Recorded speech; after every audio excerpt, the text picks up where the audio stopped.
Hello, hello, Libra Collective. Ako po si James from James Tarot PH. Ito po ang inyong weekly reading for December 8 hanggang 14. So mga Libra, let's begin. Inhale and exhale. At the center of your reading, your core energy, you have the Five of Pentacles. Beautiful. In the area of what you need to focus on, yes, the Fool card. Beautiful. In the area of what you need, you have the Seven of Wands. Lovely. In the area of what's affecting your current energy, you have the Two of Cups. Beautiful, beautiful, beautiful. In the area of your near future, the Seven of Swords. Meron kang 7-7. You have the lucky energy this time, Libra. I-claim mo yan sa baba. I am lucky. I have the lucky energy this time. Okay? In your challenge, you have the Justice card. In the area of your fortune, you have the Lovers card. Beautiful, beautiful, beautiful. In the area of your divine messages, meron po kayong the Ace of Cups. At ang outcome nyo po for the week, ito po yun. Mamaya sabay-sabay natin siyang bubuksan at the end. But first, mga Libra, thank you po muna sa inyong mga donations. Saka po sa inyong hindi pag-i-skip ng ads every time po na meron tayong libreng reading for Libra dito sa ating channel. So thank you po for not skipping the ads. So, at the background of our energy, of your energy, you have the Eight of Wands. Okay, your spirit guides are telling you this is the right time to focus sa mga bagay na ginagawa mo. With the cards here telling you meron kang mga bagong gagawin para makawala ka na dun sa struggle energy mo. Okay? And I'm hearing there will be good news coming in. Mabilis ito eh. Parang kinakailangan mo maging alerto, Libra, sa mga paparating na magandang balita. For example, hirap na hirap ka sa isang bagay, bigla kang tatawagan na confirmed na pala ang papers or approved na pala ang ganito or natanggap ka na sa isang matagal mong pinilahan. Kumakayod ka ngayon, lumalaban ka pero may biglang quick energy akong nakita. Some of you biglang bibilis yung resulta, bigla-bigla aandar, no? So, kailangan dito alerto ka. And your spirit guides are also telling you, for some Libra dyan, you will parang travel. Maikling travel lang yung nakita ko, but most definitely, meron kang aasikasuhin somewhere else tungkol sa mga iba't ibang bagay. And you need to be there. So, kailangan talaga ngayon ay outgoing ka and you are ready to make a move para sa paparating na blessing na ito. So, focus. It is yours. Okay? Samahan natin to ng card for the week. Understanding. Understanding is the key to deep connections. So, sabi dito, ng yung spirit guides, kailangan daw ikaw yung uri ng tao na nakafocus ka para maintindihan mo kung ano yung mga dapat gawin. Okay? Because maraming mga bagay sa paligid mo ang mabilis sa darating at aalis at gagalaw. So, kailangan talaga ay malaki ang pangunawa mo para sa mga nagbabago at mabilis na mga nagaganap sa buhay mo. Okay? So at the center, meron po kayong the Five of Pentacles. Si Five of Pentacles, sinasabi na yung spirit guides na nitong mga nakaraang linggo, nakaraang buwan, ramdam daw niya na dumadanas ka sa mga struggles. Whether relationship struggles, baka meron kayong mga away-away, or money struggles, o kaya toxicity sa trabaho, no? Na talaga nagpapabigat sa'yo, nagpapahirap sa'yo. And nakita ko this week, Libra, aalis ka na sa struggle na to because may papasok na tao para tulungan ka or iagapay ka para makawala ka na dito. Okay? Sabi rin yung spirit guides may paraan. So continue working on those paraan. Kailangan ngayon, Libra, madiskarte ka, most especially kung ang struggle mo ay pera. Sabi rin dito, kung ang struggle naman ay relationships, kailangan talaga mas mataas ang level ng pangunawa mo para ma-plansya na yan at pare-pareho na kayo makapag-move on. Okay? Sabi rin ng yung spirit guides, you don't need to focus on your weaknesses. Kung saan ka mahina, wag mo na siyang gamiting excuse para lalo pang bumagal yung takbo o lalo ka pang mahirapan. Halimbawa, sabi mo, ay ayokong pumunta dyan, wala akong pamasahe. Ay ayokong mag-apply doon kasi hindi naman ako magaling mag-English. Ay wag mo na akong kausapin kasi ma-pride ka. No? Marami kang excuse. Kung kaya mo lang daw ibaba yung ego mo at pride mo, mahahanap mo yung tamang solusyon na pwede mong gawing strength mo para makawala ka dito. Okay? I-clarify natin to. The Five of Pentacles. Siya nga pala, Libra, anong hinihintay mong dumating sa buhay mo this week? Comment down below. Isulat mo dyan, I claim yung hinihintay kong blank ay dumating na ngayong linggong ito because it will happen. Okay? Sulat na po sa baba, feel free. The Five of Pentacles. The Ten of Cups. Yes, it's all about happiness, good relationships with the people around you. Nakita ko rito na marami kang struggle pagdating sa usaping pampamilya. Halimbawa, gusto nang mabili yung bahay, mabenta yung bahay, mabayaran yung mga utang na halos minana mo na, o kaya tungkol sa mga anak, no, may pangarap ka for your kids, may pangarap ka for their future. So lahat ginagawa mo ngayon para lang doon.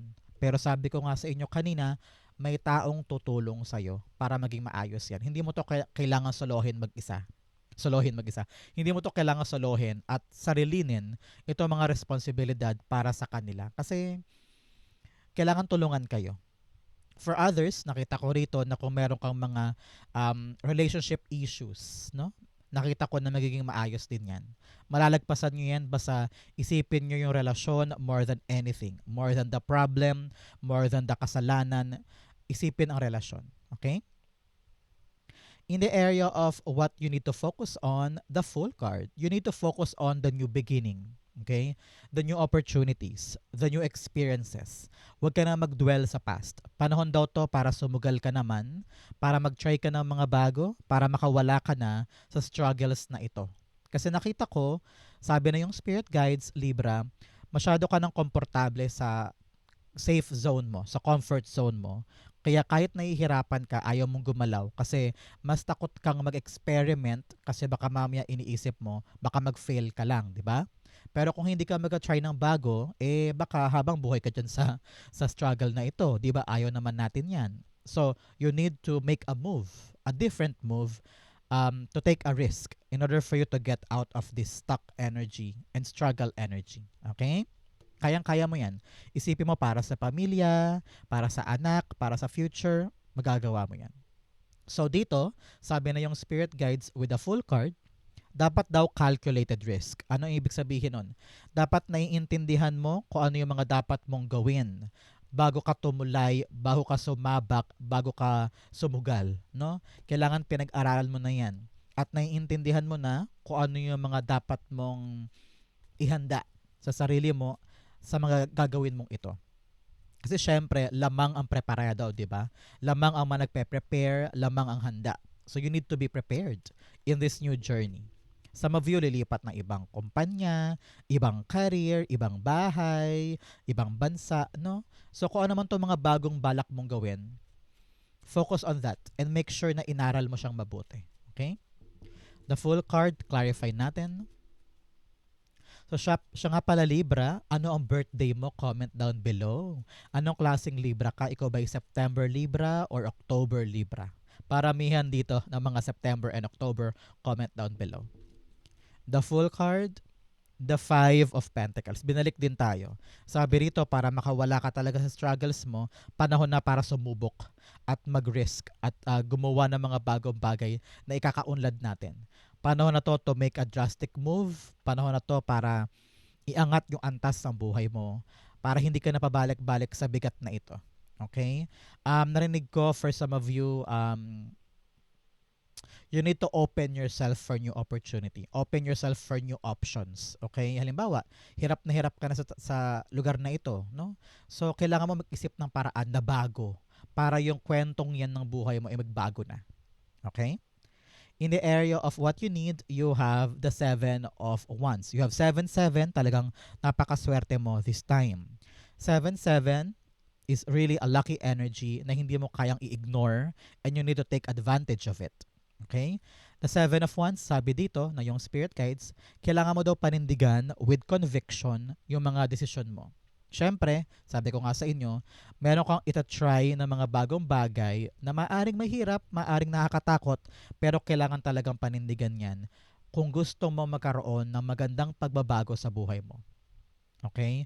If you want to have this grand transformation, kailangan talaga papanindigan mo yung desisyon na yan. Of course, maraming mga tao sa paligid mo ang ida-down ka na para bagang, "Uy, Libra, wag mo nang gawin yan. Di ka naman magaling dyan. Libra, sure ka na ba? Uwi na tayo. Wag mo nang gawin yan. Wala kang mararating dyan." Kung lagi ka nakikinig sa mga negang tao, talagang wala tong mapapaabutan, di ba? Walang mararating. So, sabi na yung spirit guides, you need to understand kung ano yung halaga ng mga pinapanindigan mo ngayon at kung gaano siya kaimportante sa'yo moving forward. So you need to defend yourself, stand your ground, and fight for what you think is right. Okay? Clarify natin yan. Seven of Wands being clarified by the Justice card. Yes, you need to know the truth. Kailangan may armas ka ng mga katotohanan sa buhay mo. Dalawang beses lumabas si Justice card. So, sabi na yung spirit guides, panahon na to para gawing tama ang lahat. O gawing nakalagay sa tamang proseso ang mga bagay-bagay. Your spirit guides are giving you the advice, Libra, na dapat daw bawat step ay pinag-iisipan, bawat action ay hinahanda. Sabi ko nga sa inyo, calculated risk. Pinag-isipan, pinagplanuhan, tinansya. No? So, ganun ka rin dito. Isipin mo na lang na nasa panic ka ng katotohanan at huwag ka nang mag-dwell pa sa mga negative na tao. Hindi worth it ito. No? Hindi worth it ang pumatol. Ang importante, alam mo yung truth. Alam mo yung panig mo at yan ang kapitan mo. Because yan yung armas mo para makalaban ka pa at makapag-move forward ka pa. For as long as nasa iyo yung truth, wala kang dapat ikatakot. Kahit na solo ka lang dyan. Okay? In the area of what's affecting your current energy, meron po kayong the Two of Cups. Yes, lahat daw ng bagay ay nadadaan sa matinong pag-uusap, Libra. Kung ikaw ay dumadanas ng relationship struggles, pag-usapan nyo daw. Panahon na para ikaw mismo ang lumapit, ikaw mismo ang magbaba ng pride and have this conversation starter sa taong ito para matapos na maplansya na yung bigat. Kung ito man ay problem when it comes to money, kailangan daw ikaw ay yung uri ng tao na marunong kang gumawa ng paraan para magkaroon ka ng connections and people around you to help you para sa mga struggles na ito. Kailangan talaga this week, Libra, madiskarte ka. At ang power mo, komunikasyon, pakikipag-usap, pakikipag-ugnayan. Meron daw taong makakaunawa sa dinadanas mo ngayon. Meron daw taong um, handang tumulong sa'yo, pero parang hinihintay ka lang din niya na magsabi ka or lumapit ka. Kasi parang ayaw kanyang pakialaman or ayaw kanyang pangunahan. But if you really open yourself, this person will gladly accept you and will gladly help you. Okay? Napaka-importante niyan para sa'yo. I-clarify natin to. The Two of Cups being clarified by the Empress card. Who? Card of really happiness. Ikaw. Nakita ko rito na you will be very, very happy kasi merong bunga ako nakita. Bigyan pa kita ng example to fully understand this. Halimbawa, meron kang pinaghihirapan sa work, baka kontrata to, negotiation, agreement, nagbebenta ka sa isang client, something like that, na require ng pakikipag-usap. And your spirit guides, alam daw niya kung gaano kahalaga tong conversation na to kasi ito talaga yung sasagot sa mga pangarap mo for your family at tatapos ng struggle mo. So, nakita na yung spirit guides na you need to present yourself better. Okay? Kailangan talaga ipakita mo yung kakayanan mo, ipakita mo yung abilities mo, i-present mo yung dapat mong i-present ng maayos kung ito man ay project or trabaho or papeles, no? Because it will be fruitful para sa'yo. Itong pag-uusap na ito, itong ugnayan na ito, whether kontrata, agreements, negotiation, a conversation with the loved ones, magubunga to ng maganda. At pag-ibig ang nakita ko rito. Pag-ibig in a sense na kung ano man yung pangarap mong makuha dyan sa pag-uusap na yan, it will be given for you. Whether love, money, kontrata, negosyo, project, minahal mo yan eh. Pinagsumikapan mo yan eh. So, it will be given to you, the good outcome. So, ngayon, Libra, payo sa'yo na yung spirit guides, pagtrabahuhan mo. Work with this person. Pag-usapan, ayusin, learn to be understanding, ibaba ang pride para kung ano man itong binubuo mo at gusto mo makuha, ay talagang makuha mo na. Okay? Napaka-importante niyan. In the area of your near future, meron po kayong the Seven of Swords. So, ang tabayanan mo after watching this video, 7 days, 7 weeks, or 7 months, nakita ko rito na parang umiiwas ka eh. Parang you don't want to dwell on things anymore. You want to do things on your own. Parang gusto mo na mag-solo, gusto mo nang gumawa ng sariling plano, maging punong abala, and take things into your own hands. Pero sabi sa'yo na yung spirit guides, kailangan mo makipagtulungan sa iba. Hindi mo kailangan talagang gawin to mag-isa.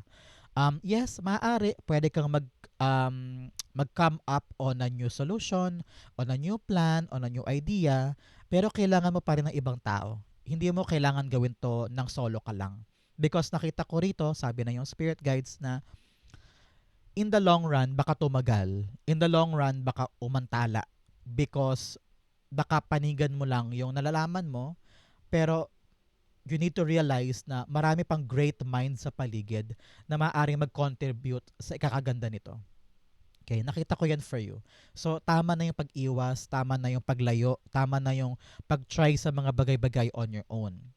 Yes, like I said kanina, nakapitan mo yung truth kahit mag-isa ka lang. Pero yun ay tumutukoy sa prinsipyo. Pero pagdating sa trabaho, sa hard work, sa effort, kailangan mo ng ibang tao to do this. Okay? Especially, meron ka mga pagsugal, meron ka mga tutulayan na bago, and hirap na hirap ka na. Sabi ko nga sa inyo, someone will be there to guide you, to help you. Pero, in the near future, kitang-kita ko rito na kapag bumuti na yung lagay, umayos na, parang gusto mo na ulit mag-solo, gusto mo na ulit mag-drift away and find your own footing. Okay naman yan. Kung siguro yan ang gusto mo, then go. Pero wag mo laging isipin na kaya mo lang to lagi mag-isa. Because God is giving you the right people to help you. And you need to open yourself. Okay? Alam mo, narinig ko, wag mong pahirapan ang sarili mo.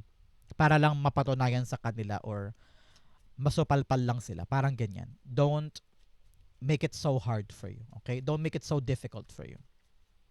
7 of Swords.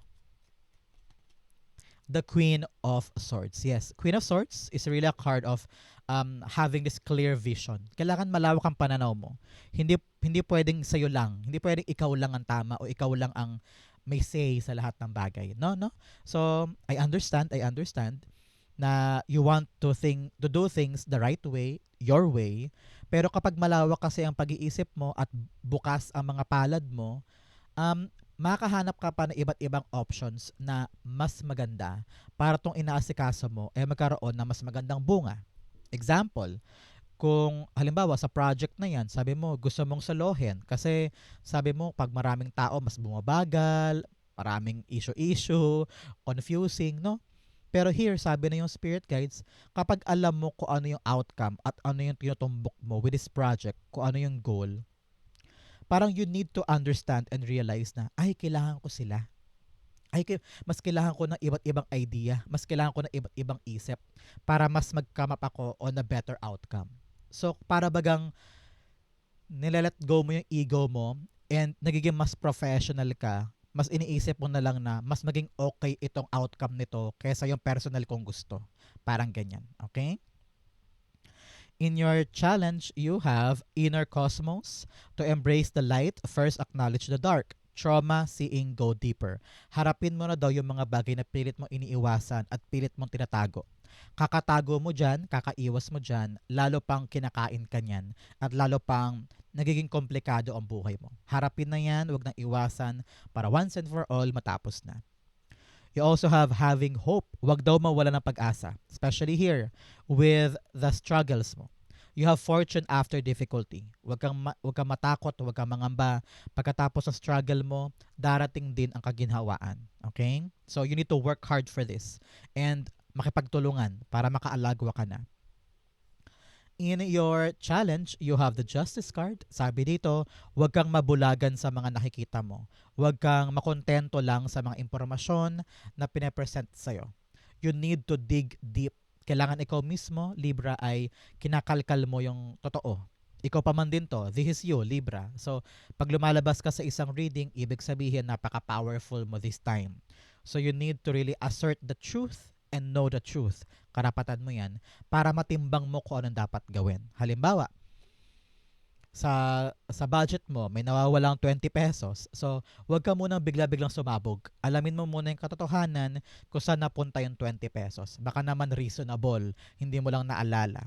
Para matimbang mo kung ano yung dapat mong aksyon. Ganyan. So, kailangan talaga mag-isip muna bago kumilos para hindi masira ang araw mo, hindi masira ang ginagawa mo. Okay? Napakamagandang paalala nito. Clarify natin the Justice cards being clarified by the Three of Swords. Yes, you have a lot of things in the past na nagiging dahilan ko bakit bigla-bigla ka na lang kumikilos o nagde-decide. O kawala ng desisyon, maaring ganyan din. Humaharang daw sa'yo yung mga painful things in the past. Kaya nga, sabi sa inyo, harapin na yung mga bagay na pilit mo iniiwasan or hanggang ngayon ay dinadama mo pa. Panahon na para mag-let go ka na, alamin mo yung truth para itong mga bagay na to ay mailibing mo na at maka-go on ka na sa balanse ng buhay mo. Kasi hindi balanse. Some of you hindi makatulog, laging umiiyak, or talagang trauma bond pa sa mga nangyari in the past. Kailangan talaga umaksyon ka na para ito ay matapos na. Okay? Palayain mo ang sarili mo once and for all sa lahat ng pain. In your fortune, you have take action with passion, valiant courage. Yes, mas maging matapang ka sa kabila ng struggles. Pag tinapangan mo, makikita mo na, ay, kaya ko pala. Malalagpasan mo rin yan in due time. Okay? You also have miracles. Expect the wonders to emerge. Yes, maniwala ka na may miracles. Maniwala ka na may milagro ang Diyos. Kung nahihirapan ka today, magbabago din ang kapalaran mo. Aangat ka din. Okay? Bukas makalawa, pagising mo, okay na pala ang lahat. Yung pinaproblema mo, iniiyakan mo, kinabukasan, okay na pala. So, manalig ka sa Diyos, things will change in your favor. Okay? In your fortune, meron po kayong the Lover's card. Para sa mga Libra dyan, going stronger ang inyong relasyon with a lover, a friend, family member. Kung kayo po'y dumaan sa isang magulong sitwasyon, nakita ko na mapaplansya na ang inyong relasyon this time. Okay na kayo, bati-bati na, moving on na from what happened. Ganyan. For some, nakita ko po, para sa ibang Libra, may papasok na new relationship. So, maaring ito yung new adventure mo this time. For others, kung meron po kayong mga negosyo, trabaho, inaalagaan na bagay na pinapanindigan mo, no, na talagang committed ka dyan, sabi na yung spirit kahit sa panahon na para lawakan mong isip mo so that you will know the right thing to do pagdating sa mga commitments mo na yan. Example, committed ka sa project na to sa barangay ninyo. So you need to know everything para alam mo yung galawan mo, alam mo yung contribution mo, at alam mo yung mga pwede mo pang gawin.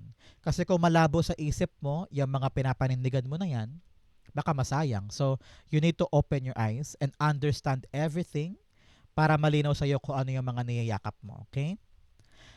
For other dyan, nakita ko dito na kung ano man yung mga bagay na pinagtatrabahuhan mo this time, it will have good results for you sooner. Okay? The Lover's card, the Four of Swords. Yes. Nakita ko rito talagang mapapanatag ka na tungkol sa mga bagay na inaasikaso mo. Importante sa iyo to eh. Halimbawa, dokumento, visa, exam. For example, lilipat ka na ibang bansa o lilipat ka sa ibang trabaho. Meron kang aksyon na gusto mong panindigan. And it will work out in your favor. So, i-claim mo na to at makakapagpahinga ka na parang, hi, salamat.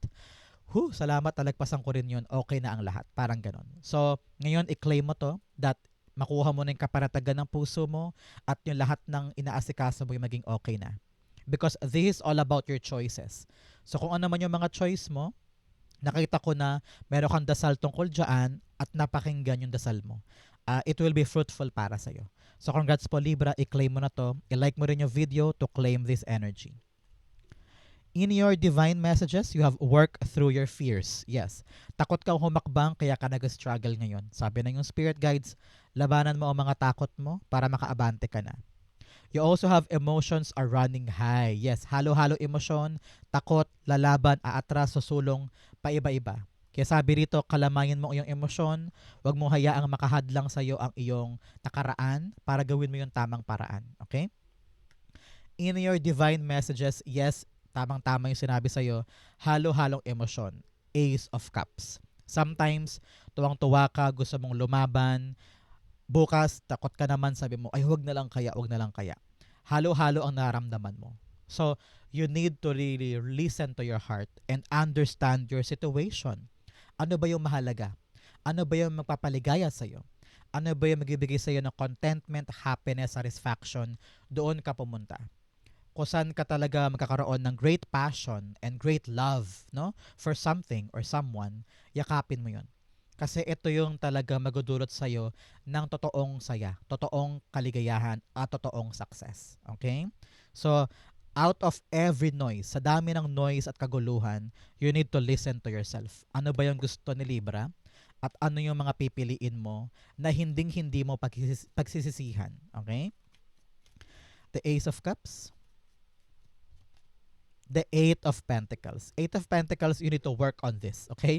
Kailangan mo daw pagtrabahuhan, upuan, pag-usapan na at tignan ng mabuti kung ano yung gumugulo sa puso mo. So, you need to really work on this at harapin na to. Sabi na yung spirit guides, kailangan talaga maging malinaw na sa'yo kung ano yung gusto at ayaw. Kung ano yung kayakap-yakap at ano yung hindi. Kung ano yung ilusyon at kung ano yung totoo. Find that in your heart and face it. Okay? Napaka-importante niyan para sa'yo. Outcome na yan, ibigay ko sa'yo, but first, bigyan mo na kita ng fortune cards. You have desk, pay attention to your work. Oh, talaga naman, kailangan daw ay mag-focus ka sa trabaho, sa iyong pinagkakaabalahan, may concern daw sa'yo this week para maging planchado ang lahat. You have dog far away, a distant friend is thinking of you. Wow! Talagang may kaibigan ka daw na iniisip ka ngayon. Kung sino man niya naisip mo, siya yon. Call mo na siya, tawagan mo na para maging maayos ang lahat.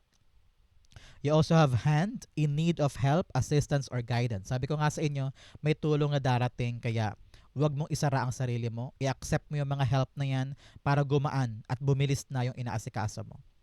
You also have will, indecisiveness, allowing your life to ramble aimlessly. Sabi ko nga sa inyo, kailangan focus, eyes on the prize, eyes on the target, para mas bumilis ang takbo at makuha mo na yung tagumpay sa bagay na yan. Outcome mo Libra for December 8 to 14, you have the 10 of Wands. Sabi na yung Spirit Guides Libra, meron ka daw mga pasanin na pilit mo pa rin shoulder. Okay? Example, mga obligasyon, mga task, assignment, responsibilidad na pwede mo namang ipasa na sa iba para gumaan ka na. No, kailangan mo ipaunawa yan with understanding. Kailangan mo ipaintindi sa kanila na, huy, bigat na ako. Kunin nyo na to mga responsibility na to para gumaan yung sayo at maasikaso mo na yung mga bagay na gusto mong maging mabilis ang bunga para sa'yo. Example, ikaw yung breadwinner, kaya lahat ng responsibility ikaw ang gumagawa. Hindi mo tuloy maasikaso yung balak mong mag-aral ulit o balak mong bumili ng bagong damit o magsimula ng sarili mong negosyo, no? So, parang naantala yung para sa'yo dahil marami kang inaasikaso. So, you need to pass all of this responsibility na hindi mo na kaya sa iba. Para yung sa'yo, mawala na yung struggles at maasikaso mo na talaga yung para sa'yo. Okay? Clarify natin to Libra. 10 of Wands being clarified by the 6 of Cups. Yes. 6 of Cups, nakita ko rito, kailangan talagang mapagtagumpayan mo na yung hirap at bigat. May mga bagay na daw na tapos na or paso na parang kailangan mo na i-let go, kailangan mo nang bitawan because it's not helping you in your present time. Lalo higit sa buhay mo ngayon. So, you need to let go yung mga dinadala mong baggages, yung mga kinikim-kim mo, pakawalan na yan para gumaan yung sayo. And makipagbati ka na daw. I don't know why. Makipag-usap ka na kung ano yung past, itapon na sa past, move on na para gumaan ka din. Okay? So Libra, ito po ang yung December 8 to 14. Comment po kayo kung nakarelate ka. Thank you again for watching hanggang dulo. I love you. This has been James for James RPH. God bless everybody.